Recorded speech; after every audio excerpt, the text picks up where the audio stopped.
पड़ी हुई है, आप इसको चेक कर लीजिएगा।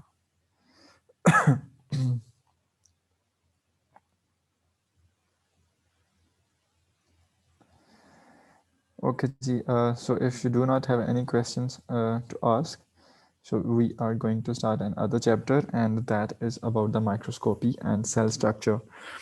So far, we have talked about microorganisms and microbiology and how that is important and what kind of uh, uh, important impacts they have in our lives with respect to their positive impacts and the negative impacts. And then we talked about some applications, etc.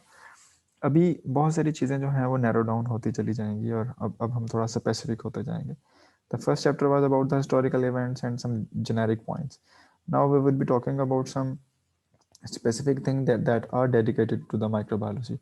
So this chapter is about the microscopy and cell structure, and you should be very clear about it, that microbiology is not possible without the microscope, because you know that microorganisms, they cannot be visualized without the use of microscope. So what kind of microscopes are there in use, and what kind of staining techniques we would be discussing here. कुछ microscopes के साथ तो आप familiar हैं. For example, आपने lab के अंदर microscope देखी होगी. आई होप आपने उसको इस्तेमाल किया है. हमारी लैब में माइक्रोस्कोप्स हैं और कुछ बेहतर क्वालिटी की हैं माइक्रोस्कोप्स. क्या मुझे आप बता सकते हैं कि हैव यू एवर यूज्ड और tried any microscope in our lab here in the department? No, sir. Okay, चलें उम्मीद है कि आप शायद यूज़ करें इस सेमेस्टर में. वो भी अब अगर ऑनलाइन से ऑफ कैंपस जाने का कोई ऑप्शन आता है तो ऑन कैंपस, सॉरी. अच्छा, फॉर्मली स्टार्टिंग दिस, इस चैप्टर के हमारे पास कुछ पोर्शंस होंगे. फॉर एग्जांपल, जो फर्स्ट पोर्शन है इस चैप्टर का, that would be dedicated to study the different types of the microscopes. दूसरा पोर्शन जो होगा, that would be dedicated towards the staining techniques. और तीसरा चैप्टर जो है वो सेल स्ट्रक्चर के बारे में होगा, स्पेसिफिकली प्रोकैरियोटिक सेल स्ट्रक्चर के बारे में. तो इसके 3 पोर्शंस होंगे. तो first part that is we are going to start is microscopic techniques. This is actually about the instrument and microscopic हम कैसे कर सकते हैं, what are the salient points and what are the important things that should be controlled by using the microscope.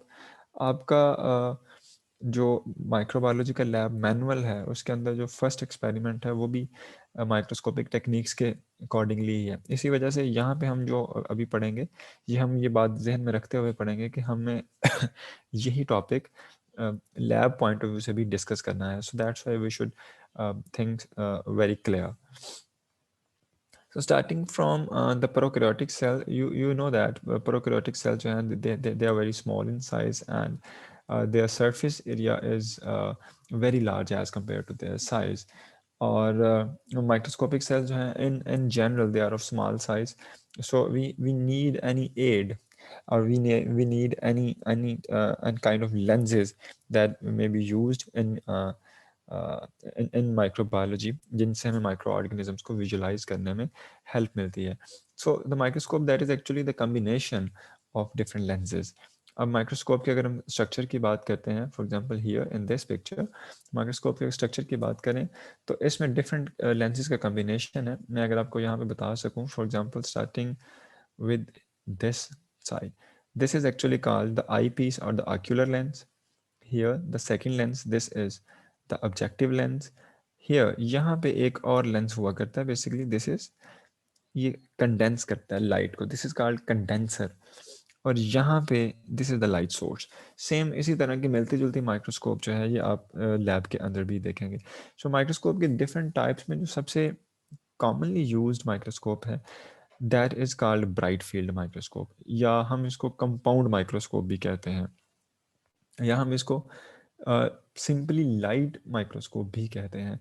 तो actually इसमें इसका principal क्या है कि this is the microscope which is actually using light to enlighten the specimen, और जिसके बाद हम सीरीज ऑफ लेंसेज में से लाइट पास करते हैं और एट द एंड अपने ऑब्जेक्ट को या अपने सैंपल को देखते हैं. फॉर एग्जांपल ये यहाँ पे दिस इज़ अ स्टेज, ये जहाँ पे मैं कर्सर मूव कर रहा हूँ, दिस इज़ अ स्टेज. यहाँ पे हम अपना सैंपल रखते हैं या अपनी स्लाइड या जिस भी चीज़ में सैंपल है, normally that is on the glass slide, we put the sample on the glass on the stage here. यहाँ पे नीचे लाइट है, this is a light source, light will emit from here.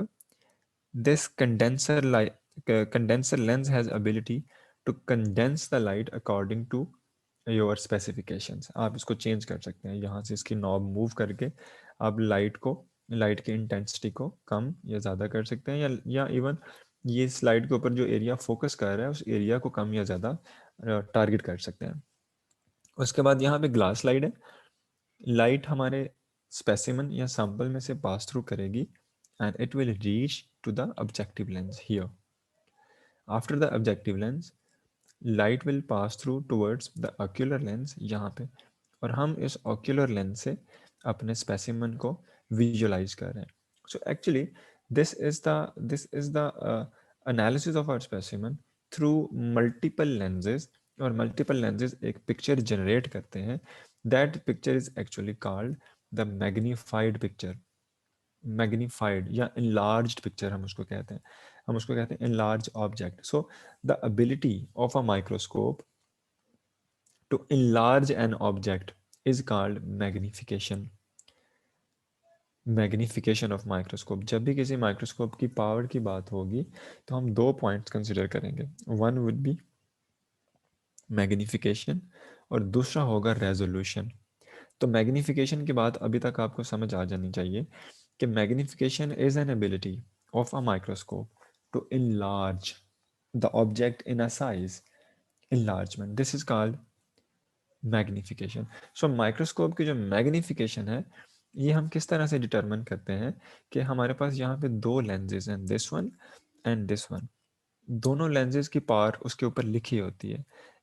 ये जो नीचे लेंसेज हैं, objective lenses हैं, ये हमारे पास नॉर्मली चार कैटेगरीज के आते हैं। कुछ लेंसेज होते हैं 4x पावर के, कुछ होते हैं 10x पावर के, कुछ होते हैं 40x पावर के, और सबसे बड़ा इसमें आता है 100x power.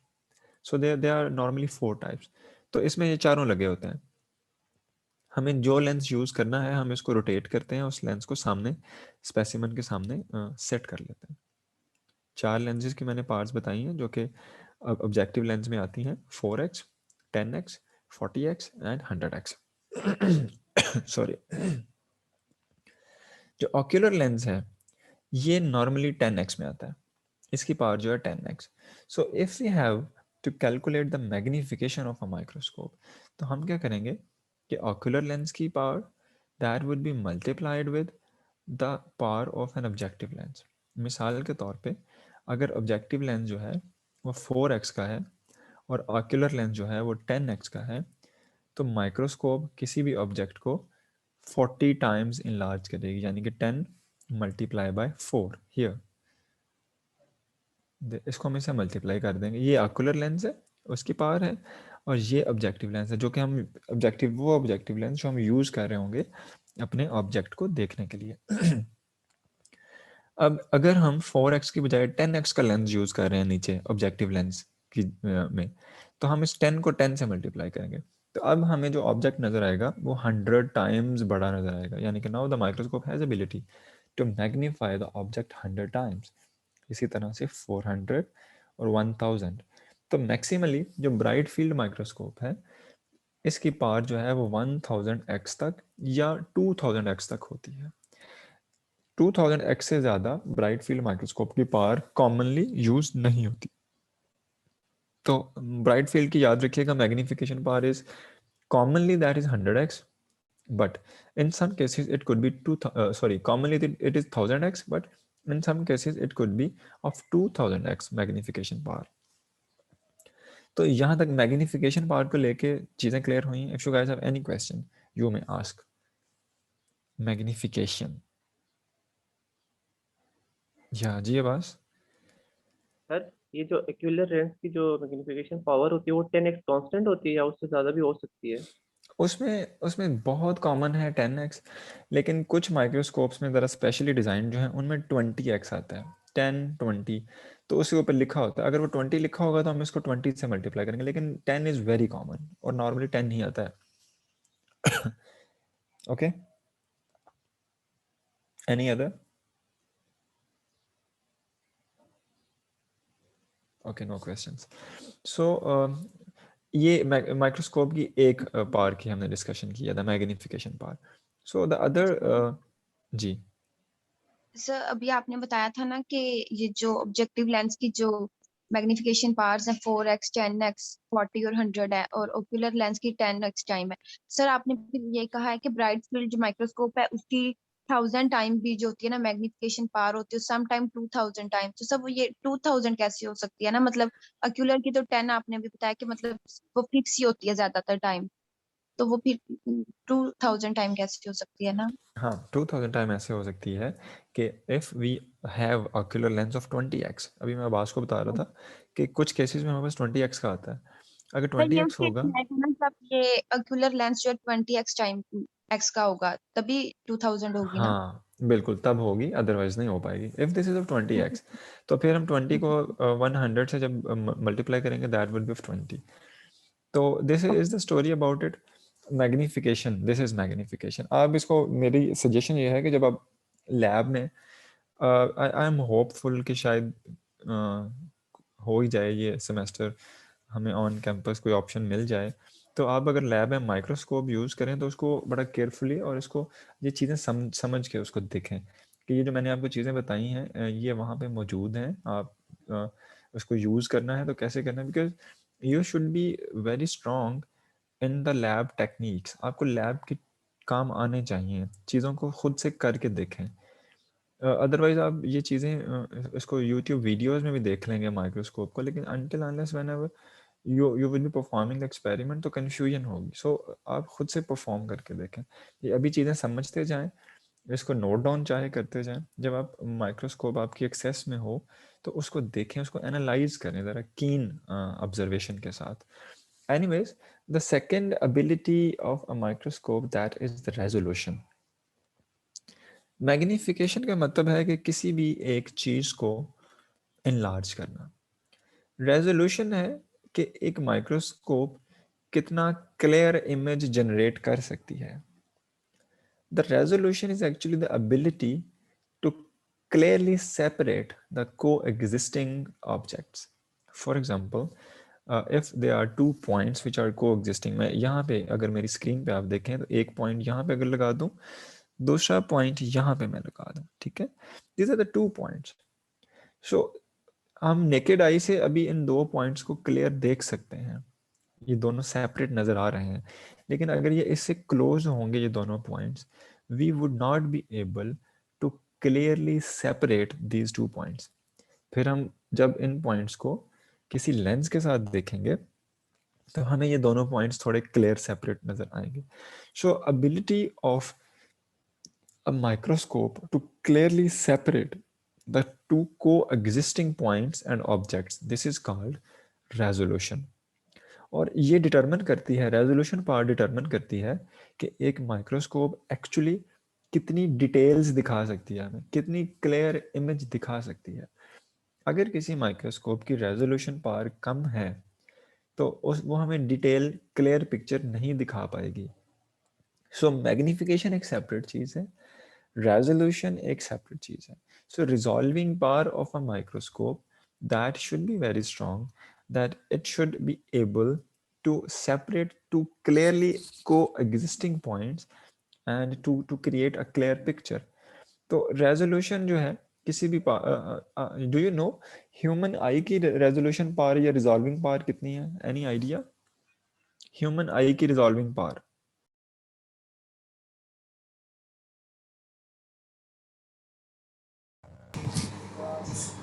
2.5 millimeter. No, that is around 0.1 nanometer गालिबन, if I'm not wrong। अगर कोई दो points 0.1, no this is just 1 nanometer, या ह्यूमन आई की रेजोल्यूशन पावर जो है this is 1 nanometer. If there are two points which are,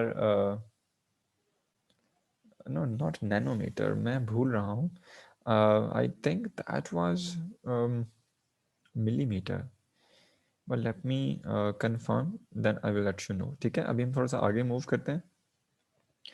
resolution power की तरफ हम जा रहे हैं. ह्यूमन आई की रेजोल्यूशन पावर मैंने एक क्वेश्चन फ्लोट किया था, but still I have some confusions. I will let you know after confirmation. Anyways, we are moving next. This picture we have talked about it. इस picture के अंदर मज़ीद कुछ पॉइंट्स हैं जो मैं आपको इसमें बता देता हूँ. ये यहाँ पे एक नॉब नज़र आ रही है हमें, ये वाली. This is actually knob to adjust the height of stage. Stage के ऊपर हम माइक्रोस्कोप रखते हैं और स्टेज के ऊपर हम स्लाइड रखते हैं और स्लाइड जो है वो उसको उसको हम स्टेज को मूव करना है. या तो हम स्टेज को लेंस के करीब ला सकते हैं या हम स्टेज को लेंस से दूर कर सकते हैं. और ओके यहाँ पे थोड़ा सा फिजिक्स का शायद प्रिंसिपल आपके जहन में आए कि किसी भी लेंस से ऑब्जेक्ट को अगर हम करीब करेंगे दूर करेंगे तो it depends upon some features of the lenses. और लेंस के जो फीचर्स हैं इसकी बेस पे हमने डिटरमिन करना होता है कि हम किसी भी ऑब्जेक्ट को लेंस से कितने फासले पे रखेंगे, कितने फासले पे. तो अगर हम यहाँ पे स्लाइड है और we want to move the slide closer to the lens, तो हम ये इस स्क्रू को, इस नॉब को मूव करते हैं इन क्लॉकवाइज डायरेक्शन, तो स्टेज ऊपर की तरफ आता है. अगर हम इसको एंटी क्लॉक मूव करेंगे तो स्टेज नीचे की तरफ जाएगा. ठीक है. इसी नॉब के अंदर ये एक बड़ी नॉब है जहाँ पे कर्सर है, इसके अंदर यहाँ पे एक छोटी नॉब है, दिस वन. अब ये जो बड़ी नॉब है ये स्टेज को ज़रा तेज़ी से मूव करती है. जो स्लो नॉब, जो छोटी नॉब है, ये स्लोली मूव करती है स्टेज को. If you want to move the stage very slowly, तो आप छोटी नॉब को मूव करते जाएंगे तो स्टेज को बहुत स्लोली मूव करेगी. और आप यहाँ से small knob, this is also called the knob for fine focusing. तो हम ऊपर से लेंस से इसको ऑकुलर लेंस से हम अपने ऑब्जेक्ट को देख रहे होते हैं और ये जो फाइन फोकस वाली नॉब है इसको मूव कर रहे होते हैं. तो जहाँ पे हमें क्लियर पिक्चर नज़र आए वहाँ पे हम छोड़ देते हैं. तो these knobs are there to focus, to help in the focusing of the object. इसके साथ साथ यहाँ पे एक नॉब है, this one. This is to control the intensity of the light. ये लाइट को डिम करती है, लाइट को शार्प करती है. तो ये नॉब जो है, अगर हमें लग रहा है कि हमारा ऑब्जेक्ट जो है उसको डिम लाइट में देखना है तो हम यहाँ से लाइट डिम कर लेंगे. उसको ब्राइट लाइट में देखना है तो हम यहाँ से लाइट ब्राइट कर लेंगे. So these were two knobs that were very common here. बाकी माइक्रोस्कोप के अंदर लेंसेज हैं, we have talked about it and this is all about it. So human eye के रेजोल्यूशन पावर जो है, मैं अभी आपसे बात कर रहा था, दिस इज एक्चुअली 1 मिलीमीटर. अगर कोई दो ऑब्जेक्ट 1 मिलीमीटर के फासले से क्लोज हैं तो हमें एक ऑब्जेक्ट लगेगा. For example if there are 2 dots, अगर दो डॉट लगे हुए हैं and they are closer to one and each other and their distance is less than 1 millimetre, तो जब हम अपनी आंख से देखेंगे तो they would seem like they are one object, वो एक डॉट लगेंगे. तो it means that human resolution power is 1 millimetre. तो ये दो बातें आपको रेजोल्यूशन और मैग्निफिकेशन बड़ी क्लियर होनी चाहिए. Is there any question up to this point? Excuse me, sir. No. Excuse me, जी sir. जी जी जी बोले बोले. आपने वो एक छोटी नोब के बारे में बताया था, तो वो कहाँ पे है पिक्चर में? ये पिक्चर को ठहरे थोड़ा, अगर मैं इसके ऊपर ना मैंने हाईलाइट कर दिया है. ये एक नॉब ये है, ये बड़े वाली, और दूसरी नॉब इसके अंदर है, इसके अंदर यहाँ पे है, दिस वन. ठीक है. हाँ यहाँ पे है. ये दोनों तरफ होती हैं, राइट साइड पे भी और इसी तरह से लेफ्ट साइड पे भी होंगी. दोनों का एक ही काम है, दोनों एक दूसरे के साथ अटैच होती हैं. ठीक है. Okay, so we are moving. अभी तक जो हमने बात की है कि जो मैग्नीफिकेशन पावर है, जब हम मैग्नीफिकेशन कैलकुलेट करते हैं तो we have to multiply the magnification power objective lens with the ocular lens. और ये याद रखिएगा, ऑक्यूलर लेंस को आई पीस भी कहते हैं. ये बड़ी कॉमन टर्म है, आई पीस. ऑक्यूलर लेंस के लिए हम वर्ड यूज करते हैं आई पीस. तो magnification power of a microscope it depends upon the power of eyepiece and the objective lens. लेकिन अब चूंकि हमने रेजोल्यूशन पावर भी पढ़ी है, तो क्वेश्चन यहाँ पे ये रेज होता है कि resolution power of a microscope on what it depends. So resolution power or the resolving power of microscope, it depends upon the quality and type of lens. It also depends upon the wavelength of light, हम कौन सी light इस्तेमाल कर रहे हैं. If we are using the white light, if we are using some light of specific wavelength, तो उसके साथ साथ resolving power जो है वो vary करेगी. इसके अलावा जो रिजॉल्विंग पावर है, it also depends upon the magnification of a microscope. अगर एक माइक्रोस्कोप की मैग्निफिकेशन बहुत अच्छी है और आप हाई मैग्निफिकेशन पे अपने ऑब्जेक्ट को देख रहे हैं, तो हाई मैग्निफिकेशन पे रिजॉल्विंग पावर भी अच्छी होगी. फॉर एग्जांपल, अगर आप 1000x पे देख रहे हैं किसी भी ऑब्जेक्ट को, तो रिजॉल्विंग पावर डेफिनेटली अच्छी होगी. अगर आप 10x पे या 40x पे देख रहे हैं, तो रिजॉल्विंग पावर जो है वो उतनी ही कंप्रोमाइज्ड होगी. इसके साथ साथ the resolving power also depends upon the preparation of the specimen, कि हमने स्पेसिमन को प्रिपेयर कैसे किया है, जिसको हमने नीचे रखा हुआ है, उसकी क्या प्रॉपर प्रिपरेशन हुई है, उसके ऊपर कोई स्टेन्स, उसके ऊपर कोई डस्ट पार्टिकल्स, उसके ऊपर कोई अदर कंटेमिनेंट्स तो नहीं है. ये स्पेसिमन प्रिपरेशन का हम जिक्र करेंगे अभी आगे आने वाली स्लाइड्स में, whenever we would be discussing some other types of microscopes. ठीक है, तो इस स्पेसिमन प्रिपरेशन का जिक्र वहाँ पे आएगा.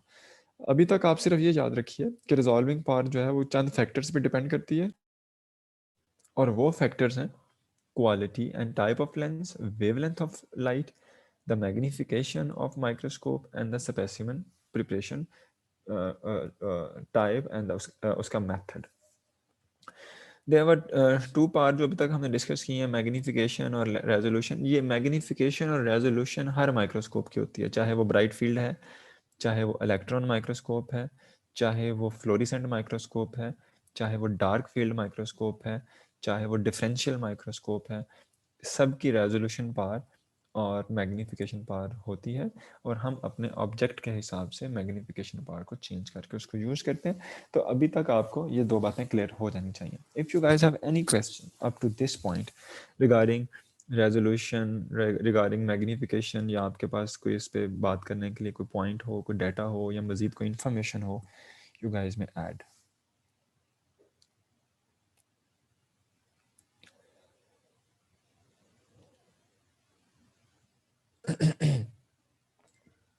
Okay, no comments to made. चलें आगे मूव करने लगे हैं जी. नेक्स्ट वन है हमारे पास, इसी को अगर थोड़ा सा एक्सटेंड करते हैं, जो लाइट माइक्रोस्कोप है. मैंने बताया कि ह्यूमन आई की जो मैग्निफिकेशन, जो रेजोल्यूशन है, वो 1 मिलीमीटर होती है. 1 मिलीमीटर. जो लाइट माइक्रोस्कोप है, इसकी रेजोल्यूशन होती है 0.2 माइक्रोन मीटर मैक्सिमम. अगर हमें इससे भी छोटे ऑब्जेक्ट को देखना है, तो light microscope is not encouraged. इसकी बजाय फिर हम दूसरी टाइप्स के माइक्रोस्कोप्स यूज़ करेंगे जिसमें electron microscope and other types के माइक्रोस्कोप्स आ जाएंगे.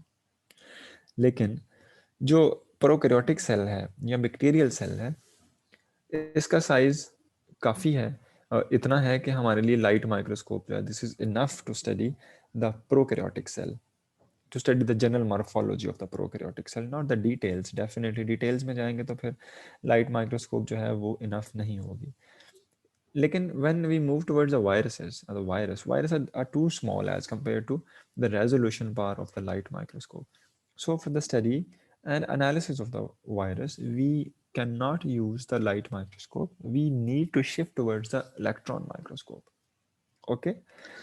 अच्छा, दूसरा ये है कि whenever we use the maximum magnification or maximum magnification in the light microscope, हम ऑयल यूज़ करते हैं माइक्रोस्कोप में. जब हम यहाँ पे मज़ीद अब इसको हम प्रैक्टिकल पॉइंट ऑफ व्यू से चूँकि देख रहे हैं, तो आप ज़रा इसको ध्यान से सुनिएगा कि अभी मैंने आपको ये पीछे एक डायग्राम दिखाई है. इस डायग्राम में क्या है कि नीचे ये एक स्टेज है, इस स्टेज के ऊपर ग्लास स्लाइड है, इस ग्लास स्लाइड के ऊपर लेंस है, और ये जो लेंस है हमारे पास, एक्चुअली ये लेंस जो है ये ऑब्जेक्टिव लेंस है, और इसका काम ये है कि इसमें से लाइट पास करेगी and towards the ocular lens. अब जब हम मैंने टर्म यूज़ किया है कि जब हम मैक्सिमम मैग्नीफिकेशन यूज़ करेंगे, यानी कि यहाँ पे ऑब्जेक्टिव लेंस हम यूज़ कर रहे हैं 100x का और ऑकुलर लेंस तो है ही 10x का। तो यहाँ पे जब 10x और 100x यूज़ कर रहे हैं तो फिर हम ऑयल का एक ड्रॉप यूज़ करते हैं। ऑयल का ड्रॉप कहाँ पे प्लेस करते हैं?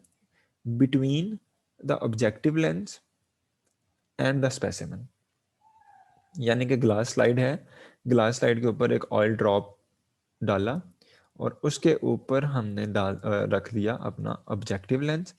तो this oil drop that would B now in between the specimen and the objective lens. Okay, why we need to use the oil drop at the maximum magnification and resolution?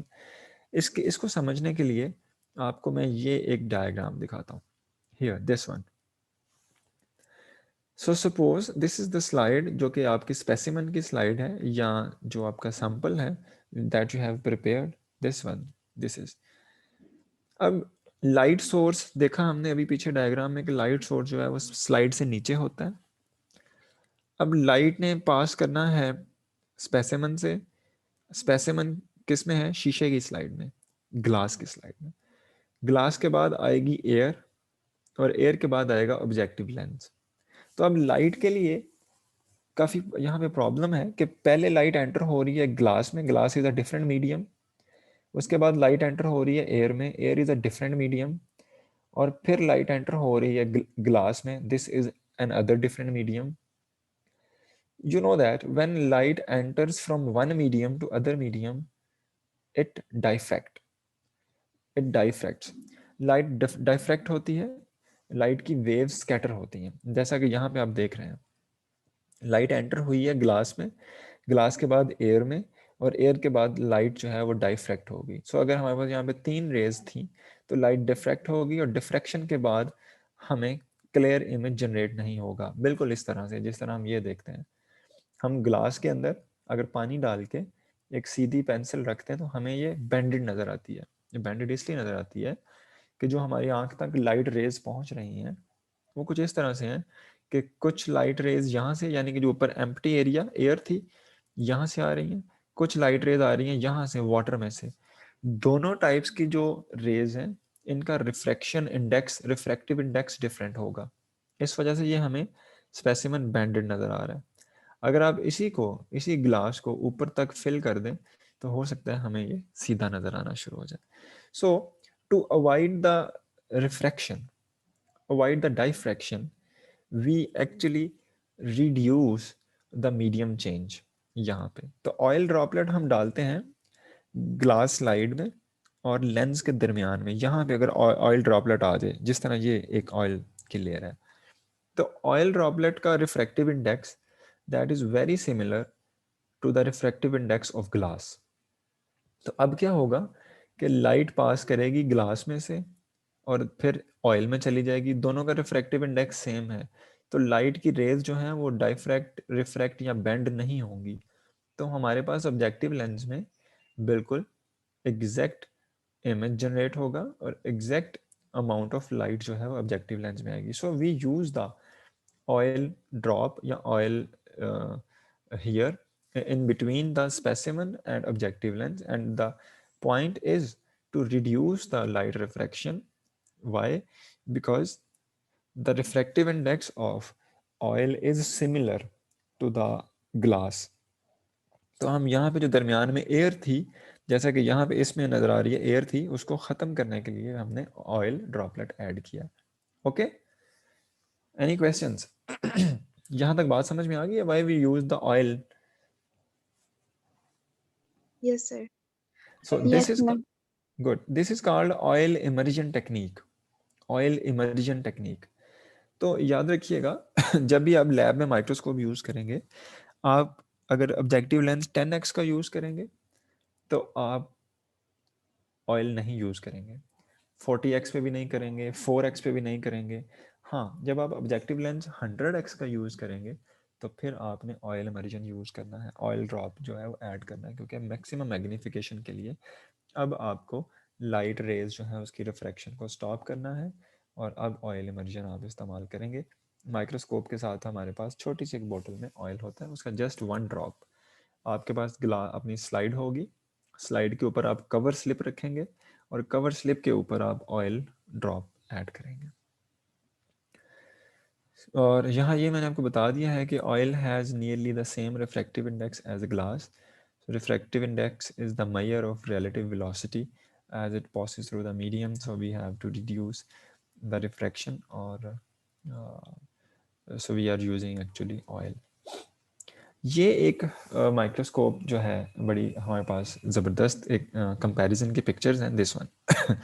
अभी चूँकि हम पढ़ रहे हैं light microscope, और light microscope में मैंने आपको बताया कि मैग्नीफिकेशन जो है लाइट माइक्रोस्कोप की होती है 0.2 माइक्रोन मीटर, और इसके साथ साथ एक होती है रिजॉल्विंग पावर। रिजॉल्विंग पावर जो है वो डिपेंड करती है type and quality of lens पे, वेवलेंथ ऑफ लाइट पे, मैग्नीफिकेशन पे। अब यहाँ पे एक पिक्चर है जो कंपैरिजन है, अगर आप दोनों में देखें तो ये लेफ्ट साइड पे this is the light microscope और ये है इलेक्ट्रॉन माइक्रोस्कोप की पिक्चर। सेम स्पेसिमन है जिसको हम देख रहे हैं, पहले लाइट से और फिर इलेक्ट्रॉन से। मैग्नीफिकेशन दोनों की सेम 450x 450x, ये मैग्नीफिकेशन है, दोनों की सेम। लेकिन देखें इलेक्ट्रॉन माइक्रोस्कोप की रेजोल्यूशन देखें कितनी फाइन है कि हमें पिक्चर की कितनी क्लियर डिटेल्स नज़र आ रही हैं अपने स्पेसिमन में। Look here, this is the same 450x magnification, लेकिन रेजोल्यूशन नहीं है ना अब लाइट माइक्रोस्कोप की, कम है, क्योंकि रेजोल्यूशन जो है वो डिपेंड करती है वेवलेंथ ऑफ लाइट पे, क्वालिटी ऑफ लेंसेज पे। तो इस केस में अगर आप देखें लाइट माइक्रोस्कोप में हम यूज़ करते हैं वाइट लाइट 400 से 700 नैनोमीटर वेवलेंथ में, तो रेजोल्यूशन पावर ये आती है। इलेक्ट्रॉन माइक्रोस्कोप में हम यूज़ करते हैं beam of electrons.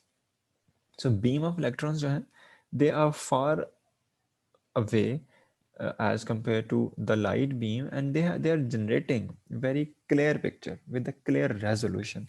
So this is the difference between the resolving powers. तो इलेक्ट्रॉन माइक्रोस्कोप की देखिए बड़ी खूबसूरत क्लियर पिक्चर है।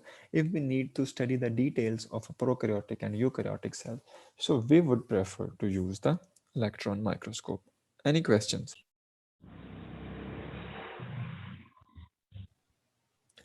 Any questions? Any questions? कोई क्वेश्चन होना चाहिए था यहाँ तक आते आते।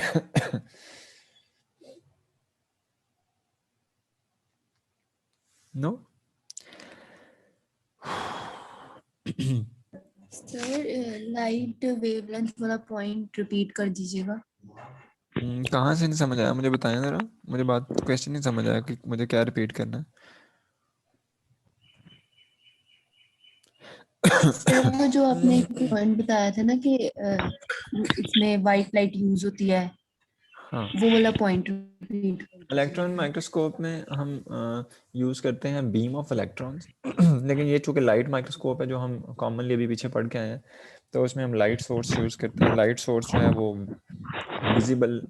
विजिबल लाइट रेंज में होता है, जिसकी रेंज है कोई शायद 400 से 700 नैनोमीटर्स।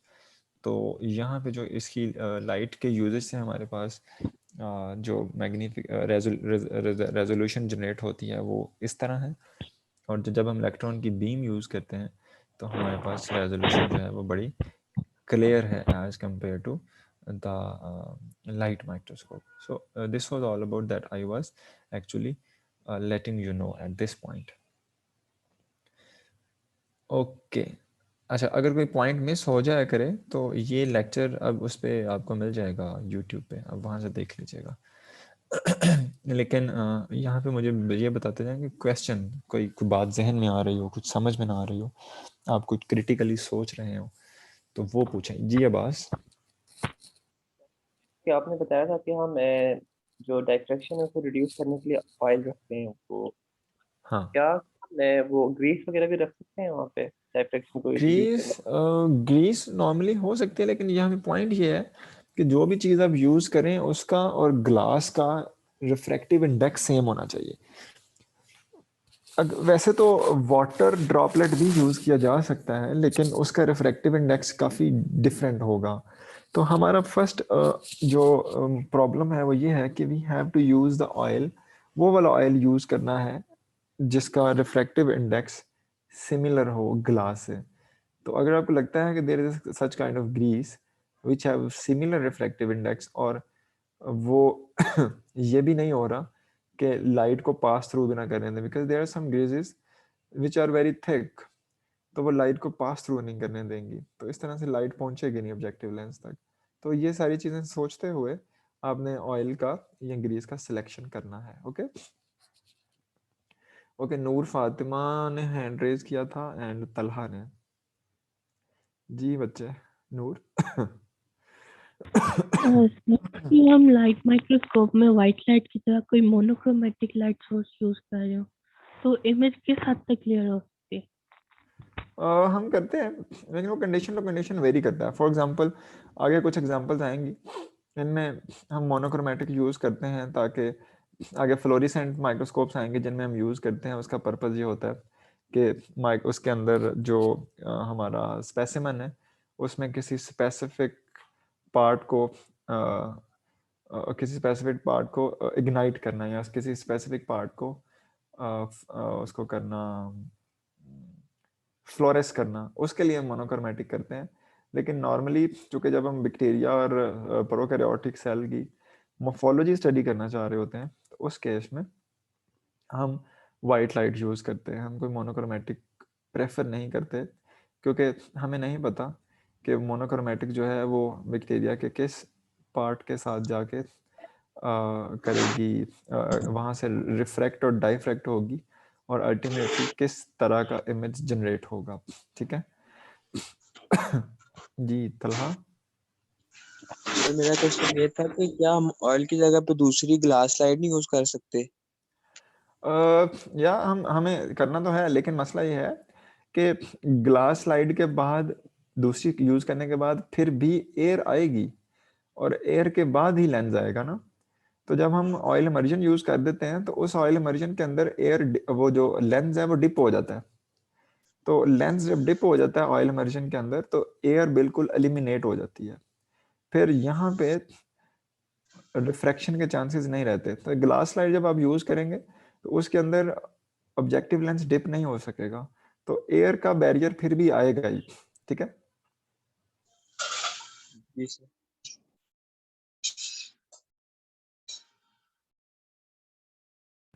ओके जी, एनी अदर क्वेश्चन?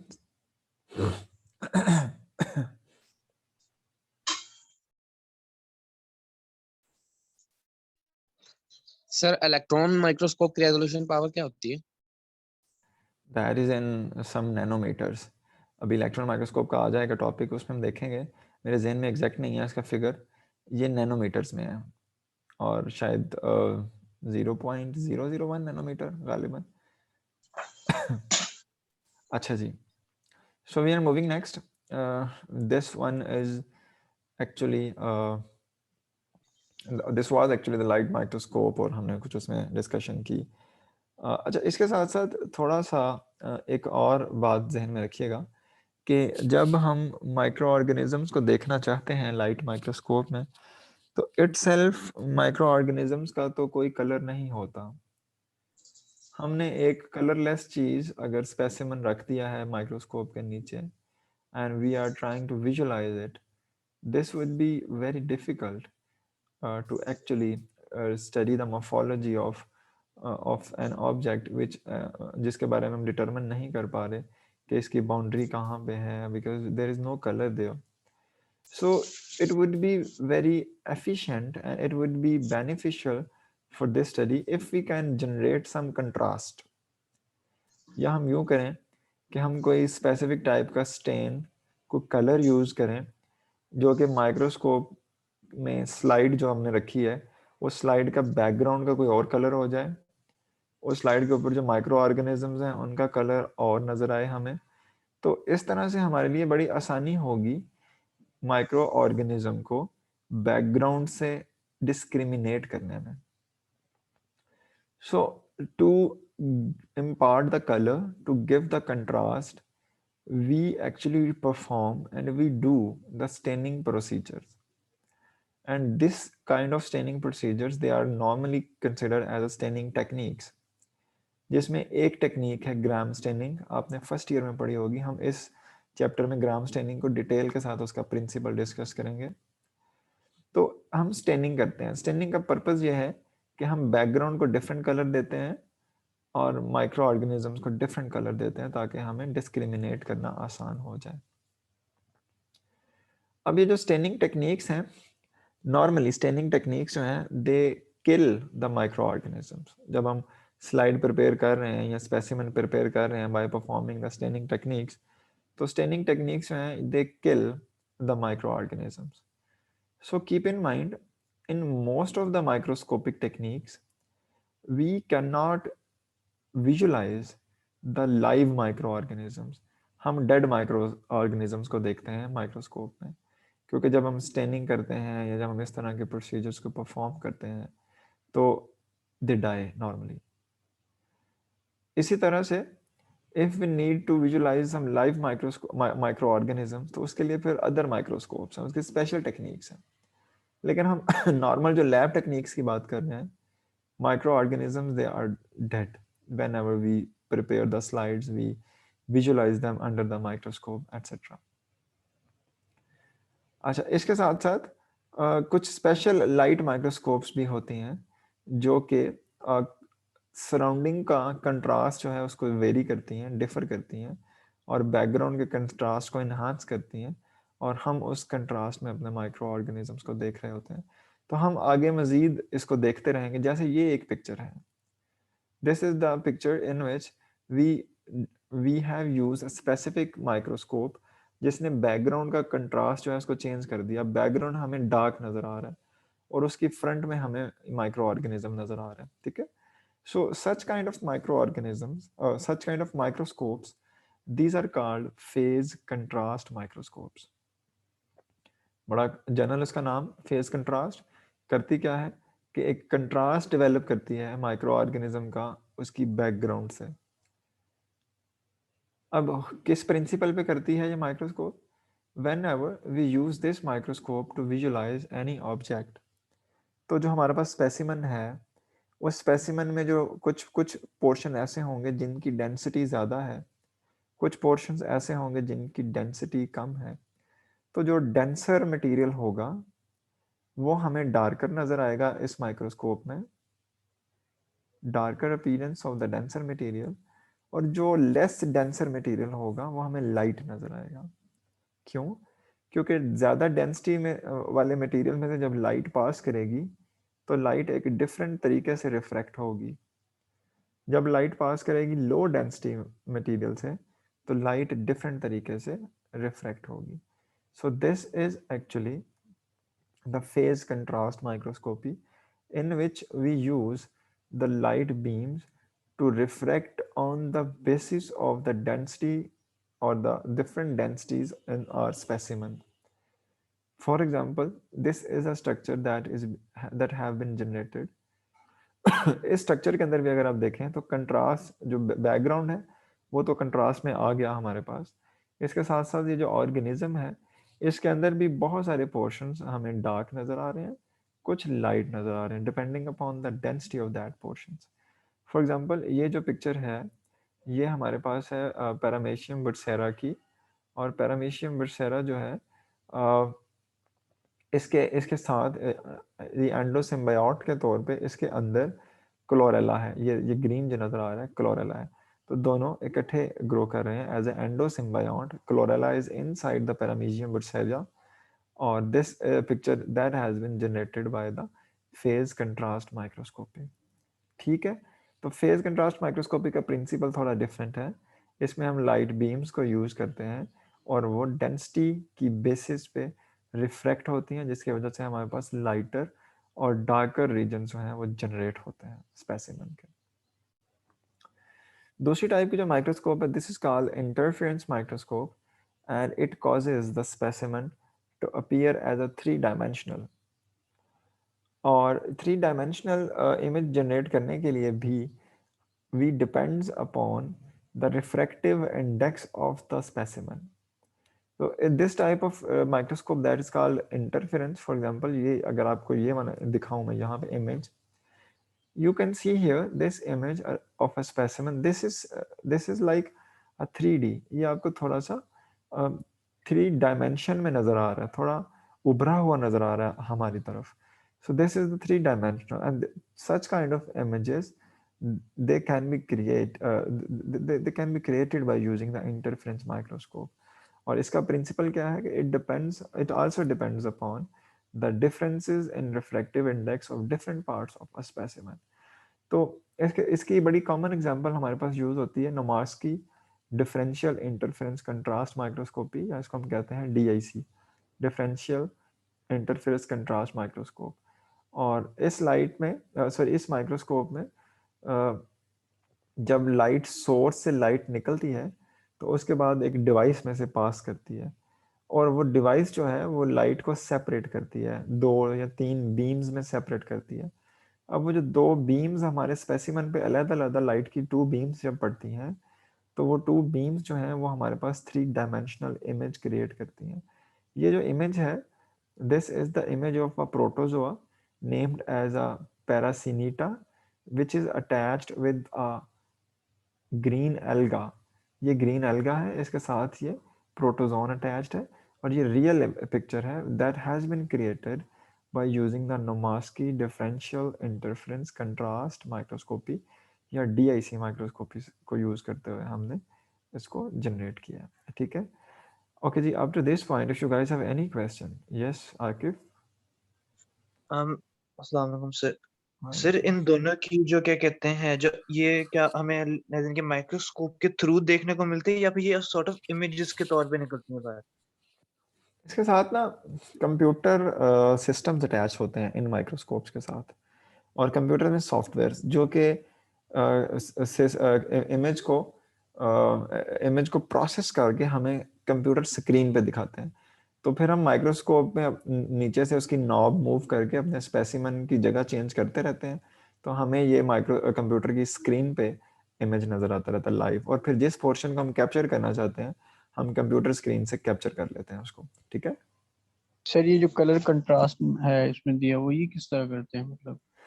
हाँ, ये जो कलर कंट्रास्ट है, अब चूंकि ये देखें ये ग्रीन एल्गा है नॉर्मली, और ग्रीन एल्गा में भी सपोज कि that have high content of chlorophyll, तो दैट वुड बी हियर. अब यहाँ पे हाई कंटेंट ऑफ क्लोरोफिल है, तो जब लाइट यहाँ से गुजरेगी तो ये हमें डार्क कलर देगी, यहाँ पे ना डार्क कलर आ जाएगा. फिर हम वो कंप्यूटर सॉफ्टवेयर जो है वो नाउ इस डार्क कलर को इंटरप्रेट करेगा, और हम इस डार्क कलर को ग्रेनिश में कन्वर्ट करेंगे, ये बताते हुए कि दिस इज द क्लोरोफिल. तो ये जो कलर इसमें दिया हुआ है, ये आप कह सकते हैं कि ये मॉडिफिकेशन है. हमारे पास नॉर्मली जो पिक्चर जनरेट हो रही होती है माइक्रोस्कोप से वो ब्लैक एंड वाइट आ रही होती है, उसमें हमारे पास लाइटर पोर्शन आएगा या डार्कर पोर्शन आएगा, तो फिर हम उसको बाद में मॉडिफाई करेंगे, उसको प्रोसेस करेंगे और उसको कलर इम्पार्ट करेंगे. Okay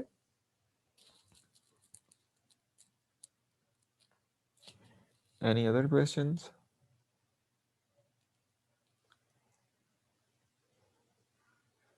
okay so next one.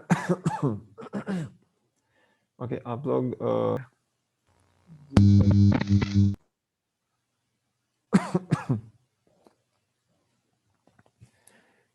Okay जी, so we were talking about some microscopes या माइक्रोस्कोपिक टेक्निक्स के बारे में देख रहे थे. उसमें हमने पहले देखी है पहले हमने देखी है लाइट माइक्रोस्कोप, फिर हमने देखी है डिफरेंशियल या फेज कंट्रास्ट, और अब जो है this is the dark field microscope. और इसमें इस डार्क फील्ड है क्योंकि इसका नाम बता रहा है कि इसमें जो बैक सारी फील्ड जनरेट होगी वो डार्क कलर की होगी, बैकग्राउंड डार्क आएगा, और जो हमारा स्पेसिमन या जो ऑब्जेक्टिव है या जो ऑब्जेक्ट है या जो माइक्रो ऑर्गेनिज्म है वो हमारे पास ब्राइट कलर का आएगा.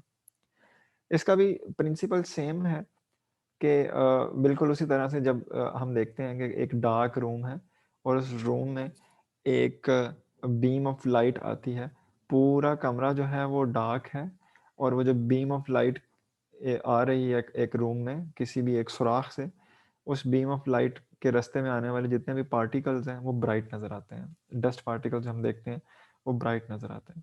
सो प्रिंसिपल इज सेम कि हम इसकी इमेज जो हमारे पास नज़र आती है वो इमेज हमारे पास कुछ इस तरह की नज़र आती है, लाइक हियर बैकग्राउंड डार्क है, ऑब्जेक्ट जो आगे है this is the bright, and principle is the same as when light enters into a dark room and all the dust particles that come into the way of that light beam they would shine. So light scattered by the specimen enter the objective lens, और मिसाल के तौर पे इसमें हमारे पास हम इसको उन organisms के लिए यूज करते हैं जिनकी प्रॉपर स्टेनिंग नहीं हो पाती या जो ब्राइट फील्ड माइक्रोस्कोप से नजर नहीं आते. For example here this one, यहाँ पे अगर आप देखते हैं तो ये भी एक हमारे पास कम्बिनेशन में ऑर्गेनिजम्स है. This one is a volvox, colonial alga है ये एल्गा, और साथ ही ये स्पायरोगायरा है, this is a filamentous alga. तो ये दोनों हमारे पास नजर आ रहे हैं. We are actually viewing it through the dark field microscope. Field black नजर आ रही है और आगे और जो ऑब्जेक्ट्स हैं ये हमारे पास ब्राइट नजर आ रहे हैं. सो दिस वाज अबाउट इट.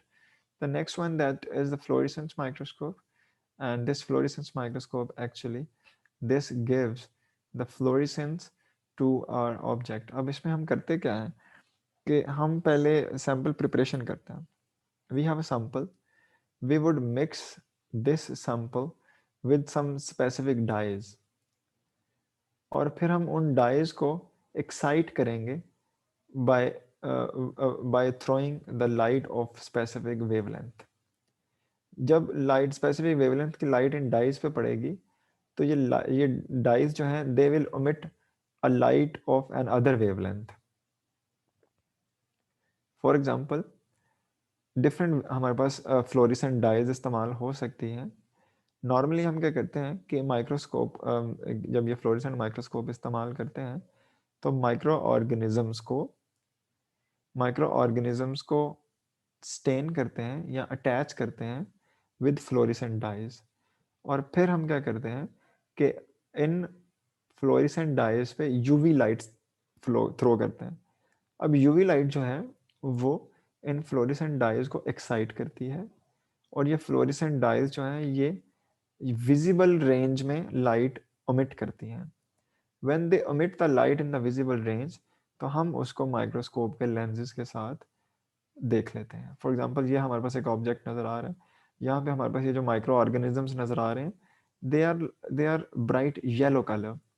तो हमने क्या किया कि इनको एक फ्लोरेसेंट डाई के साथ टैग किया, डाई इनके साथ अटैच की, फिर इन माइक्रो ऑर्गेनिजम्स के ऊपर यूवी लाइट थ्रो की, तो जो इसके साथ डाई लगी हुई थी डाई ने ब्राइट येलो कलर ओमिट करना शुरू कर दिया. तो अब जब हम इसको देखते हैं तो हमें ये micro organisms bright yellow colour के नज़र आते हैं. तो इसका प्रिंसिपल यहाँ पे सिर्फ इतना सा है कि fluorescent molecules they absorb the light at one wavelength, usually ultraviolet, and then emits light of a longer wavelength. ठीक है, this one.